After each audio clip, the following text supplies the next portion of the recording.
श्री हरिवंश, राधे राधे। कैसे हैं आप सब लोग? और लड्डू जी की कृपा हमेशा आप पर बनी रहे, श्री जी की कृपा हमेशा आप पर बनी रहे। तो देखिए, अब विंटर सीजन स्टार्ट हो गया, सर्दियां स्टार्ट हो गई हैं। तो सर्दियों में भी लड्डू गोपाल जी का सेवा का रूटीन थोड़ा चेंज हो जाता है। तो देखिए कैसे आपको लड्डू गोपाल जी का भोग लगाना है। तो आज का वीडियो जो है भोग लगाने के ऊपर है कि लड्डू गोपाल जी का भोग सर्दियों में कैसे लगाया जाता है। और देखिए, जैसे कि मैं आपको बता दूं कि सर्दियों में कुछ चीज़ें चेंज होती हैं। देखिए, लड्डू गोपाल जी के भोग में सबसे पहले चीज़ तो मैं एक चीज़ बता दूं, बहुत सारे जो लोग होते हैं अपने घर से नहीं भोग लगाते हैं, ये अपराध करते हैं। क्योंकि लड्डू गोपाल जी का हमारे श्री हरिवंश में या फिर किसी भी संप्रदाय में सभी यही बोलते हैं। हमारे राधा वल्लभ संप्रदाय में हमारे गुरुदेव महाराज यही बोलते हैं कि हम लोगों को कभी भी बाहर का भोग नहीं लगाना है। हमारे गुरुदेव बोलते हैं कि जो भी बनाना है आपके घर पर, जो भी है जैसा भी है, तो अपने घर पर ही भोग बनाइए और लड्डू गोपाल जी को पवाइए, अपने प्रिय प्रीतम के लिए पवाइए।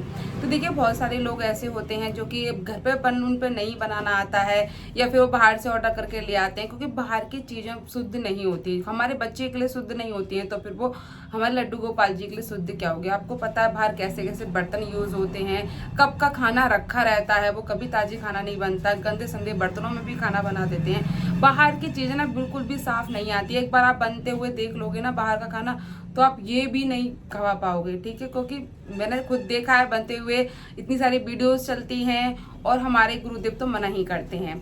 और यहाँ पर एक चीज़ और बताता हूँ, जैसे कि अब एक पाया था, क्या हम दावत वगैरह में जाते हैं तो क्या वहाँ से भी हम लड्डू गोपाल जी के लिए भोग पर बहुत से लोग पैक करा करके खाना ले आते हैं, तो क्या लड्डू गोपाल जी को वो खाना खिला सकते हैं। शादी का सीजन भी स्टार्ट हो गया, तो अब लोग बहुत सारे लोग दावत खाने भी जाएंगे, भैया शादी हो तो दावत खाने तो जाएंगे। तो यहाँ पर एक चीज़ मैं आपको बता दूँ कि बहुत सारे सोचते हैं कि हम अपने लड्डू गोपाल जी को क्या भोग लगाएं। अगर हमारे फैमिली मेम्बर में ही शादी है तो ऐसा करते हैं, या फिर हमारे पड़ोस के घर में शादी है जो कि बहुत क्लोज है, बहुत ज़्यादा क्लोज है, उनके घर से हमारे यहाँ खाना आ गया तो हम उनका भोग लगा सकते हैं। तो ये ना सब सारी चीज़ें माइंड में चलती हैं और बहुत सारे क्वेश्चन होते हैं आप लोगों के। तो देखिए, मैं आज आपको बता दूं कि जो दूसरे के घर से खाना आया है आपका, उसका भोग नहीं लगाना है। आपके किसी के या किसी रिलेटिव में भी, मतलब किसी रिलेशन में भी आपके घर शादी है, आपके खूब क्लोज हैं, उनके यहाँ पर आप शादी में जा रहे हो, आपको जाना है, आप जाओ, कोई दिक्कत नहीं, पर भोग नहीं लगेगा। अब वहाँ से भी अगर खाना आ रहा है तो भी आप लड्डू गोपाल जी का भोग नहीं लगा सकते। अपने घर पर चाहे आप चीला बना दो बेसन का, या फिर कुछ भी बना लो, बेसन का चीला बना सकते हो, मूंग की दाल का चीला बना सकते हो, आटे का चीला बना करके आप भोग लगा सकते हो। पर होना क्या है कि आप बाहर का भोग नहीं लगा सकते, ना ही शादी पार्टी का भोग लगा सकते हो। शादी पार्टी में से आए हुए खाने का भोग नहीं लगा सकते, आप बाहर के खाने का भोग नहीं लगा सकते। देखिए, और बहुत सारी चीज़ें ये होती है कि जैसे कि लड्डू गोपाल जी की जो भी सेवा करते हैं, यहाँ पे मैं आपको एक चीज़ बताता हूँ, जो लड्डू गोपाल जी की सेवा करते हैं हरिवंश हैं, ठीक है, जो हरिवंश हैं, जो वैष्णव हैं, उन लोगों के लिए भी बताया गया है शादी वगैरह में खाना खाना बंद, ठीक है। उन लोग, हमारे गुरुदेव महाराज जी बोलते हैं कि हम लोगों को भी बाहर का अपने शादी वगैरह जो होती है उसमें भोजन नहीं करना है, क्योंकि उसमें क्या होती है, शुद्धता नहीं होती है।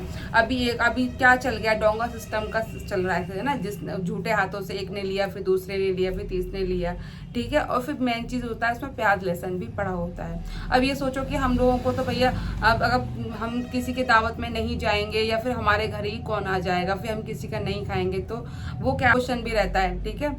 तो देखिए, यहाँ मैं एक चीज़ आपको बता दूं, आप जाइए शादी अटेंड कीजिए, आप शादी में जाइए, पर खाना जो है वो अपने घर आकर ही खाइए।